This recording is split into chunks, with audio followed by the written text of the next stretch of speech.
पौद्गलिक द्रव्य ही है, क्योंकि कोई भी तरीके की ईथर गैस हुई, कुछ भी हुआ, तो वो एक तरीके का मेटलिस्टिक चीज ही हुई। लेकिन यहाँ जो कहा जा रहा है वो है एकदम से, है ना, जो मैटर नहीं है, द्रव्य नहीं, मतलब पुद्गल नहीं है, ऐसा द्रव्य जिसमें कोई स्पर्श रस गंध वर्ण नहीं होता। समझ आ रहा है? द्रव्य कहने से कई लोग इस बात से भी कंफ्यूज होते हैं कि द्रव्य का मतलब लिक्विड कहा जा रहा है क्या, है ना। तो यहाँ पर द्रव्य का मतलब लिक्विड नहीं है, द्रव्य का मतलब होता है सब्सटेंस। कोई भी पदार्थ जो होता है उसको द्रव्य कहते हैं। समझ आ रहा है?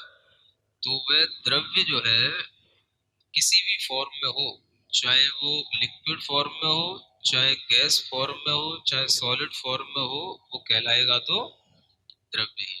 तो जैन परिभाषा में, इन शास्त्रों की परिभाषा में द्रव्य का मतलब द्रव पदार्थ नहीं है, वो द्रव होता है। वो क्या होता है? द्रव होता है। जिसको हम लिक्विड बोलते हैं वो क्या होता है? द्रव होता है। लेकिन ये क्या है? द्रव्य है। द्रव्य का मतलब एक पदार्थ है जो कुछ ना कुछ अपना गुणधर्म धारण करता है, जिसके माध्यम से कुछ ना कुछ कार्य चलता है। तो यहाँ पर वही कहा जा रहा है कि ये गमन में, यानी जीव और पुद्गलों के चलने में ये क्या होते हैं? सहायक होते हैं, है ना। इसको वकल बताया था, द मीडियम ऑफ मोशन इसको कहा जाता है, धर्म द्रव्य को। एक उदाहरण दिया गया, तोयम जह मच्छाड़म, जैसे कि जह माने जहा, जैसे आया था, जहा को जह भी बोलते हैं प्राकृत में। जैसे कि तोय माने होता है जल, है ना। जलम, तोयम, नीरम, वारिम, कुछ भी जो है ये सब जल के ही पर्यायवाची नाम। मच्छाणम माने मच्छों के लिए, मत्स्यों मछलियों के लिए क्या करता है? सहकारी होता है। चलने में वह सहकारी होता है। अच्छंता माने जो ठहरे हुए हैं, जो नहीं चलना चाहते हैं या जो गति नहीं कर रहे हैं। नेव सो नहीं, ये धर्म द्रव्य उनको कोई ले नहीं जाता है। नहीं, ये क्या है? ये क्रियापद है। ने माने ले जाना, है ना। तो ये धर्म द्रव्य उनको ले नहीं जाता है। जो चलना चाहते हैं उनके चलने में यह सहायक होता है। जैसे कि पानी में मछली जब चलती है तो पानी उसके लिए सहायक होता है। पानी मछली को फोर्स नहीं करता कि तू पानी में है तो दौड़, कि तू चल। क्या समझ आ रहा है? जब मछली चलेगी तो पानी उसके लिए हेल्पफुल है, और जब मछली नहीं चल रही है तो पानी उसको जबरदस्ती चलाएगा नहीं। समझ आ गया कि नहीं आ गया? है? ये क्या कहलाता है? धर्म द्रव्य। ठीक है ना। इसलिए लोग धर्म द्रव्य को धर्म ना समझ लें, इसलिए यहाँ एक प्रश्न लिखा है कि धर्म द्रव्य में और धर्म में क्या अंतर है। तो धर्म द्रव्य तो एक स्वतंत्र द्रव्य है, यानी एक अलग पदार्थ है जो पूरे लोकाकाश में फैला हुआ है, और जो गति में एक उदासीन निमित्त कारण है ना। इसको बोलते हैं उदासीन कारण। एक होते हैं प्रेरक कारण और एक होते हैं उदासीन कारण। प्रेरक कारण का मतलब जो हमें प्रेरित करते हैं। समझ आ रहा है? चलने के लिए जो हमें प्रेरित करे, है? आप चल रहे हो, किसी ने पीछे से आपको धक्का दिया या डंडा मारा तो आप और तेज दौड़े, तो ये क्या हो गया? प्रेरक कारण। घोड़ा दौड़ रहा है ना, मालिक ने उसकी लगाम और पकड़ के खींची तो और तेज दौड़ने लग जाता, तो ये क्या हो गया? प्रेरक कारण। और उदासीन कारण क्या है? कि वो कारण फैला हुआ है, जब तुम्हें चलना है तो चलना, है ना, जब नहीं चलना है तो नहीं चलना, है? उदासीन कारण वह होते हैं जो आपको जबरदस्ती नहीं चलाते हैं। आप चलना चाहेंगे तो आपके लिए सहायक बनते हैं, है ना। आप घर से यहाँ तक आए, समझ आ रहा है? तो आपके लिए कुछ ना कुछ प्रेरणा तो मिली जो आप घर से यहाँ तक आए। अब वो प्रेरणा दो तरीके की हो सकती है। एक तो कोई घर में धक्का दे रहा हो, जा जा 6 बज गई है, टाइम हो गया। समझ आ रहा है? और एक खुद से कि नहीं 6 बज गया है तो हमें चलना है। तो 6 बजना आपके लिए ढकेल नहीं रहा है, आप खुद ढकेल रहे हो। 6 बजेंगे तो हम ढकेल जाएंगे, घर से बाहर निकल आएंगे। समझ आ रहा है?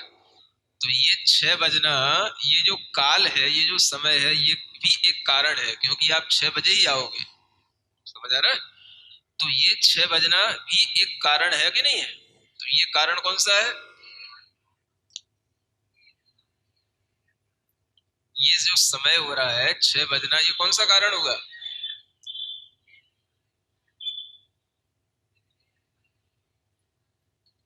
मतलब घड़ी ढकेल रही है तुमको, जाओ। है? घड़ी तुमको ढकेल रही है। अगर तुम नहीं जाना चाहोगे 6 बजे, तो क्या घड़ी जबरदस्ती तुमसे कहेगी जाओ? ढकेलेगी वहां से तुमको। तो ये कौन सा कारण हुआ? इसको उदासीन कारण कहते हैं। समझ आ रहा है? काल जो है, टाइम जो है, ये क्या है अपने आप में? Time factor.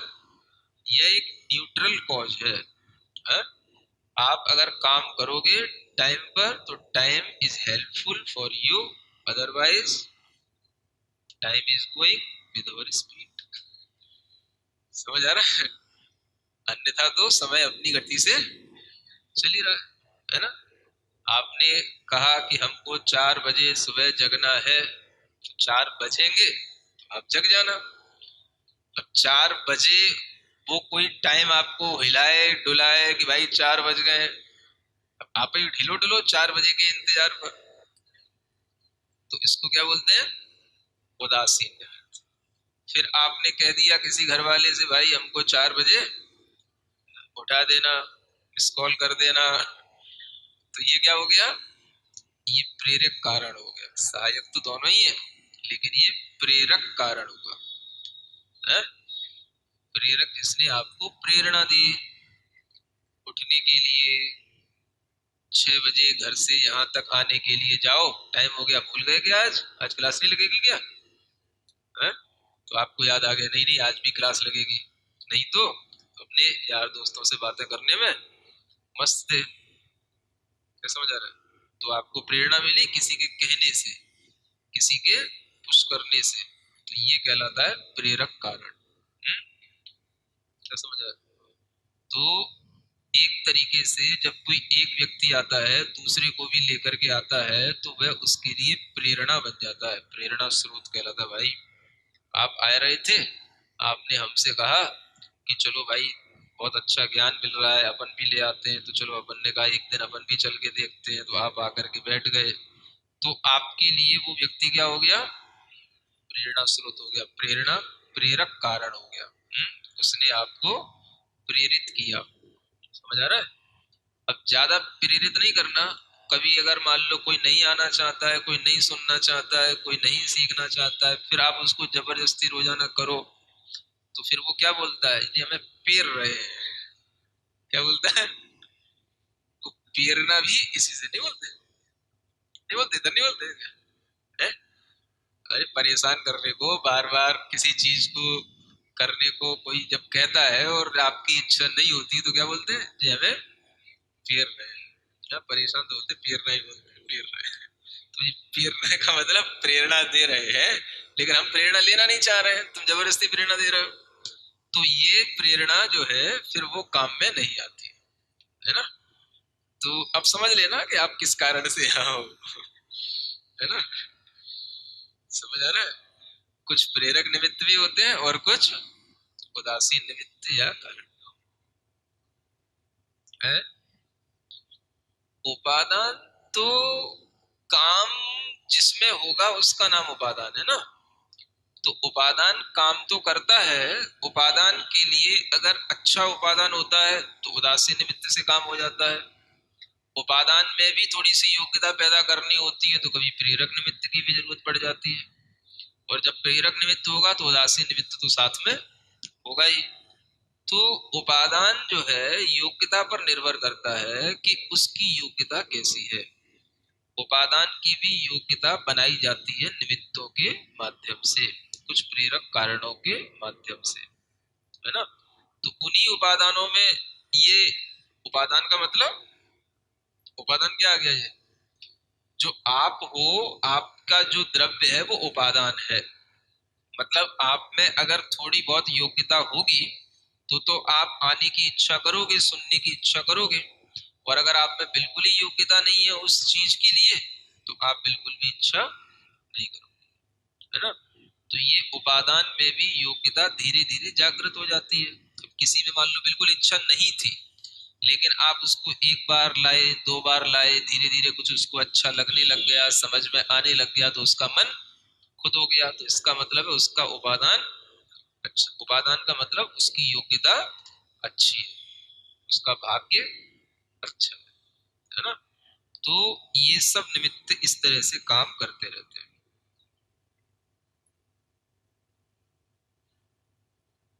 क्या हम सब आ रहे हैं, इंटरेस्ट से आ रहे हैं, तो उदासीन कारण कौन सा ये बताओ ना। घड़ी उदासीन कारण है, आप उदासीन नहीं हो गए। अरे है, हाँ हाँ चलो हमको प्रेरणे वाला कह दो कोई दिक्कत नहीं। हाँ कोई बात नहीं। तो हम तो केवल घड़ी को ही उदासीन कह रहे हैं। 6 बजे का जो टाइम है वो उदासीन कारण है और हम प्रेरक कारण है, कोई दिक्कत नहीं। समझ आ रहा है। और दोनों ये मिल जाते हैं तो आपके लिए, है ना, सुनने को मिल जाता है, कोई दिक्कत नहीं। तो एक कार्य में कई कारण भी साथ में होते हैं ना, प्रेरक भी साथ चल रहा होता है, उदासीन भी साथ होते हैं, कभी कभी केवल उदासीन से भी काम हो जाता है ना। जब आप बहुत ज्यादा मैच्योर हो जाएंगे तो उदासीन से भी काम चलेगा। जब हम नहीं होंगे, प्रेरक नहीं होगा, तो फिर क्या करोगे, तब भी तो कुछ करोगे कि नहीं करोगे, फिर कुछ नहीं करोगे। तो इसका मतलब फिर आपके लिए है, फिर कोई काम होने वाला नहीं है। तो कभी कभी एक बार प्रेरणा मिल जाती है तो बाद में उदासीन निमित्त भी काम करता रहता है ना। ठीक है, और कुछ तो नहीं समझ लिया। ऐसे ही अधर्म द्रव्य के बारे में, है ना, इसमें कोई ज्यादा डिटेल है नहीं है, बहुत सरल सी गाथा है और एक जैसी भी है। क्या अच्छंता माने ठहरता हुआ, गच्छंता माने जाता हुआ, अच्छंता माने ठहरने वाला। अगर कोई अपने स्थान पर ठहरा हुआ है, रुका हुआ है, तो नेव माने नहीं, सो माने हुआ है धर्म द्रव्य, नेही माने ले जाता है, वो उसे जबरदस्ती ले नहीं जाता है, ये कहने का। ठाण जुदाण अधम हो, भूकल जीवाण ठाण सह यारी, छाया जह पहियाड़म गच्छन्तानेव सोदरई।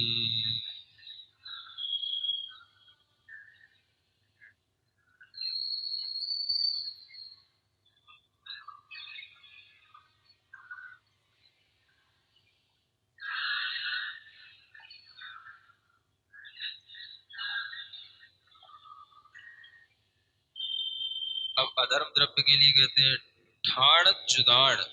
ठाण माने स्थान, है ना, रुकना। उससे जो जुद माने युक्त है, ऐसे पुद्गल जीवाण, जो पुद्गल और जीव द्रव्य है उनको ठाण माने रोकने रखने में, सहयारी माने सहकारी होता है, अधम्मो माने अधर्म द्रव्य। माने अधर्म द्रव्य जीव और पुद्गलों को रोके रखने में सहकारी होता है। सहकारी की प्राकृत क्या बनी, सहयारी, है ना, उसकी साथ सहयारी क्या है, वो अधर्म द्रव्य के लिए जो सहकारी कारण बना है वो जीव और पुद्गलों को रोकने में सहायक। युक्त युक्त सहित, युद्ध, युद्ध से जुद बनता है, उसका षष्ठी का बहुवचन है। इसका क्या बोला मैंने, इतने ऐसे क्यों आ रही तुम लोग। क्या? अभी जो पढ़ाया जा रहा है वो तो पढ़ नहीं रहा, तुम लोग भी जो है ना।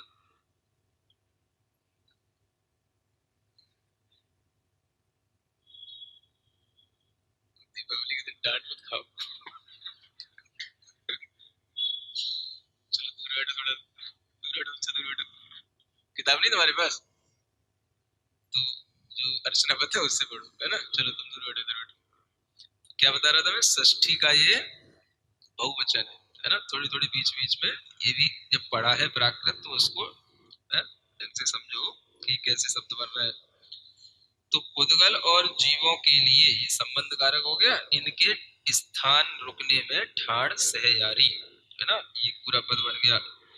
कौन? अधर्म द्रव्य। अब यहाँ नीचे उदाहरण दिया जा रहा है, छाया जह पहियाड़म। जह माने जिस प्रकार, जैसे कि छाया जो है वो पहियाड़म, पथिक को पहिय कहा, है ना। था का क्या हो गया?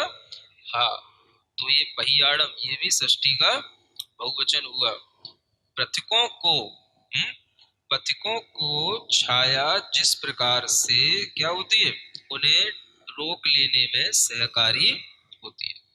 तो छाया कभी किसी रास्तागीर के लिए, राहगीर के लिए तो नहीं कहती भाई स्टॉप हियर प्लीज, बैठ जाओ, तो नहीं बोलती। लेकिन अगर कोई राहगीर वहां बैठना चाहता है उस छाया में तो उसके लिए वो सहकारी होती है? उसी तरीके से ये अधर्म द्रव्य जब हम कहीं बैठ गए, रुक गए, ठहर गए तो हमारे लिए ये सहकारी हो गया। कोई भी पुद्गल द्रव्य या जीव द्रव्य उसके लिए ये सहकारी हो गया। अब ये द्रव्य जो है वो अपने आप में अमूर्त है, आपके लिए कभी भी देखने में नहीं आएंगे, पकड़ने में नहीं आएंगे, चखने में नहीं आएंगे, क्योंकि इनमें स्पर्श रस गंध वर्ण कुछ होता ही नहीं। तो ऐसे ये अरूपी द्रव्य हैं, इन अरूपी द्रव्य को आप केवल शास्त्र के द्वारा, आगम के द्वारा ही समझ सकते हो और इसको अपनी श्रद्धा में रख सकते हो। फिर कहते हैं गच्छन्ता नेव सो धरई। जो चल रहे हैं उनको वह जबरदस्ती रोकने वाला नहीं। जैसे पिछले वाले में कहा था धर्म द्रव्य के लिए वो रोकते हुए को चलाता नहीं और ये चलते हुए को रोकता। जो द्रव्य किसी भी प्रकार की, है ना, गति करेंगे या ठहरेंगे तो उनके लिए ये दोनों द्रव्य सहायक बन जाते हैं, इसलिए ये उदासीन निमित्त, उदासीन कारण के रूप में जाने जाते हैं। ठीक है ना। इस तरीके से अधर्म द्रव्य में और अधर्म में, धर्म द्रव्य में और धर्म में अंतर जानना। नाम इनके एक जैसे हैं लेकिन काम सबके अलग अलग। ये द्रव्य है और वो धर्म अधर्म आपके मन के भाव होते हैं। ठीक बात। इसलिए इन दोनों में अंतर रखते हुए इसको अलग से द्रव्य के स्वरूप में जानना।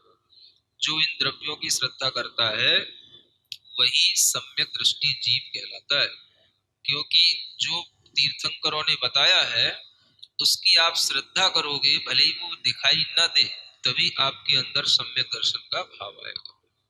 समझ आ रहा है? इसलिए इन द्रव्यों की जानकारी जरूरी है। अब इसमें तुम करो कि नहीं जब तक हमें दिखेगा नहीं हम मानेंगे नहीं, हम साइंस पढ़े हुए हैं, तो तुम अपनी साइंस अपने पास में रखो। समझ आ रहा है ना।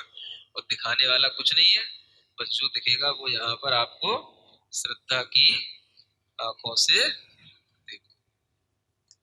वो आंखें हो तो देखो, नहीं हो तो तुम्हारी तुम जानो।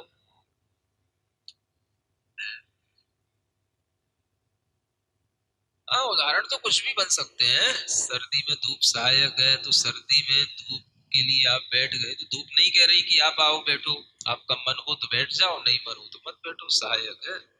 कोई भी चीज, रेल की पटरी होती है चलने के लिए, है ना, वो पटरी रेल के लिए सहायक है। ट्रेन जब चलेगी तो पटरी सहायक है, नहीं चल रही है तो नहीं करेगी, जबरदस्ती करेगी पटरी की, नहीं हम इतनी देर से पीछे पड़े हैं और तुम चल ही नहीं रहे।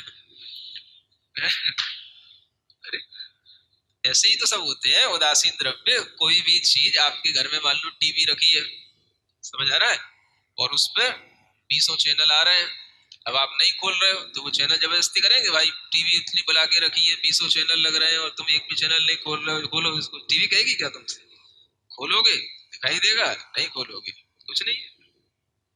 तो हर द्रव्य इसी तरीके से तो काम कर रहा है, समझ आ रहा है। अगर आप उससे काम लोगे तो काम होगा, नहीं लोगे तो नहीं होगा, ऐसा। ठीक है, टाइम कम है, जल्दी जल्दी पढ़ लो थोड़ा। आयास दाण जोगम जीवादीणं वियाण आयासम जेन्नम लोगागासम अल्लोगागासमिति दुविहम। पढ़ो।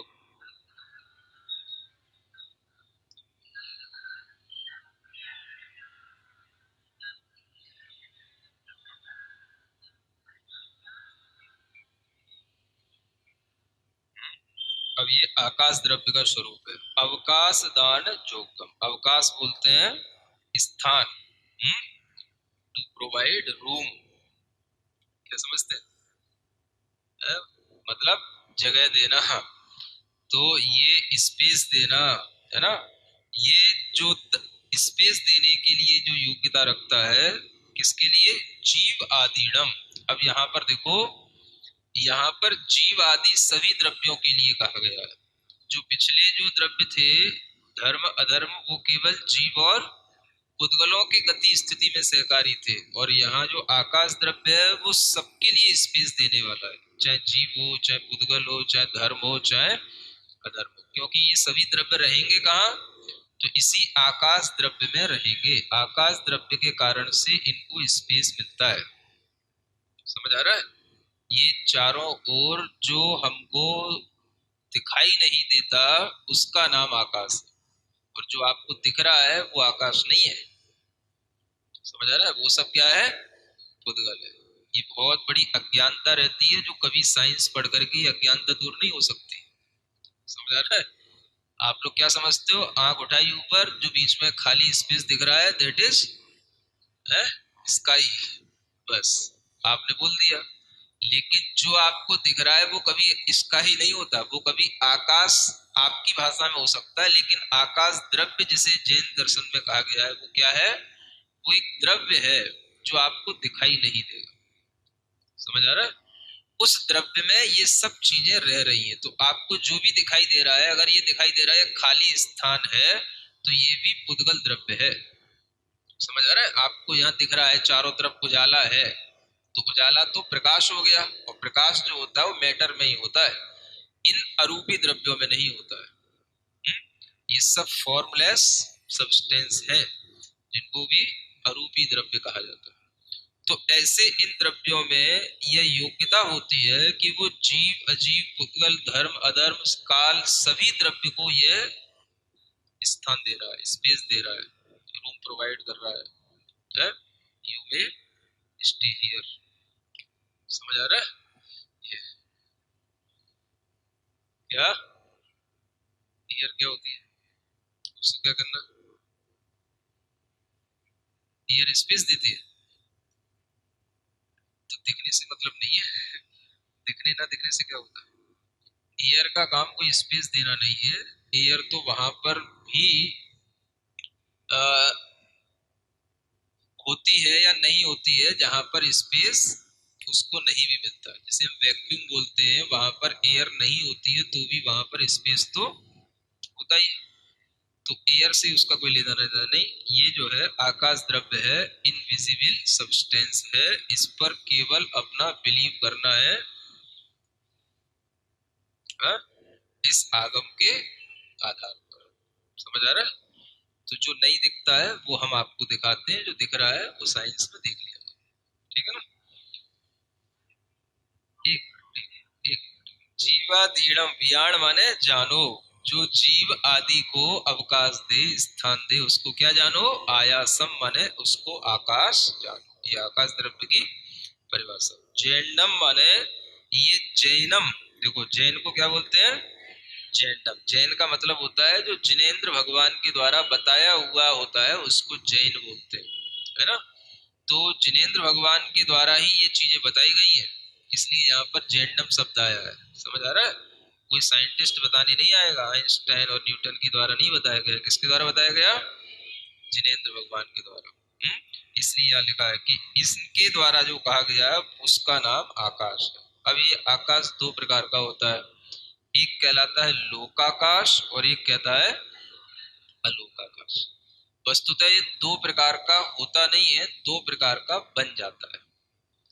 लोकाकाश वह स्थान, वह आकाश का उतना पोर्शन जिसमें कि लोक है, जिसमें क्या है, लोक है। और लोक का मतलब क्या होता है, जिसमें जीव उद्गल ये द्रव्य भरे पड़े हो, जीव उद्गल धर्म अधर्म काल, समझ आ रहा है, जिसमें अन्य द्रव्य रहे, उसका नाम क्या हो गया, लोक। और उस लोक को जितना स्पेस कवर कर रहा है वही उसका एरिया लोकाकाश कहलाएगा। बाकी का जो बचा वो सब क्या हो गया, अलोकाकाश। तो अलोकाकाश में आकाश द्रव्य के अलावा और कोई द्रव्य नहीं होगा, वहां पर केवल आकाश ही है। समझ आ रहा है, प्योर आकाश द्रव्य, स्पेस मैटर, बस केवल। और बाकी का जो लोक है, जो तीन लोक की आकृति बनती है कहीं बनी रखी है, हाँ, तो वो जो तीन लोक की आकृति है, हाँ देख लो देख लो, तो उसमें ही छह द्रव्य रहते हैं। समझ आ रहा है, छह द्रव्य उसी तीन लोक के अंदर है। तो उसमें जो आकाश है उसका नाम है लोकाकाश, और उसके चारों ओर जो है वो कहलाता है अलोकाकाश। तो वस्तुतः आकाश में कोई डिवाइडेशन नहीं होता, वो तो हम उसको जितने पोर्शन में ये लोक पाया जा रहा है उसको लोकाकाश कह दिया, और जो उसमें नहीं है उसका नाम, वस्तुतः कोई अलग से कोई उसमें ऐसी कोई डिवाइडेशन के लिए कोई चीजें नहीं बनी, लेकिन ये लोक ही उसको डिवाइड कर देता है। समझ रहा, आकाश तो अपने आप में एक पूरा अखंड द्रव्य होता है, ठीक बात।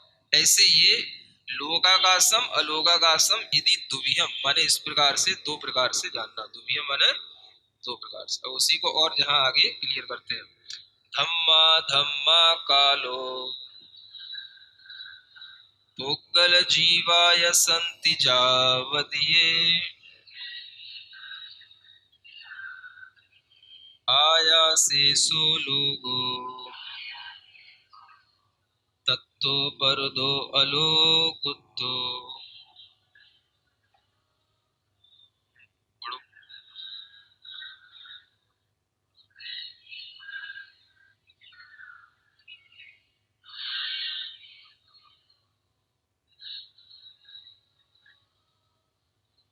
ये वही जो चीज बता रहे थे उसी को इस गाथा में लिखा हुआ है। धम्मा धम्म, अधम्मा अधर्म, कालो माने कालद्रव, पुग्गल माने पुद्गल, जीव माने जीव, ये संति माने होते हैं। ये सब हो गए ना बहुवचन में, इसलिए सब जहां होते हैं, जावदीय माने जितने, आयासे माने आकाश में, जितने आकाश में या जितने स्पेस में ये छह द्रव्य होते हैं, वह सो लोगो, वह क्या कहलाता है, वह लोग कहलाता है।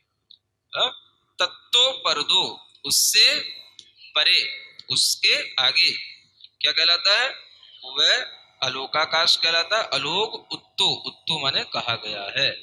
ये लोकाकाश और अलोकाकाश को कैसे अलग अलग डिवाइड किया जाता है उसके लिए यहाँ पर क्लियर कहा गया कि जहां पर ये धर्म अधर्म काल पुद्गल और जीव, ये पांचों द्रव्य पाए जाएं उसको ही लोकाकाश कहते हैं, और जहां पर ये पांच द्रव्य न हो उसको हम केवल अलोकाकाश कहलाएगा। ठीक है ना, इस तरीके से आकाश द्रव्य के बारे में भी दो प्रकार से जानना। और ये आकाश द्रव्य का वर्णन हो गया, केवल अभी काल द्रव्य बचा है। छह द्रव्यों में कितना है ना, उसका काल जब आएगा तब आपको बताया जाएगा।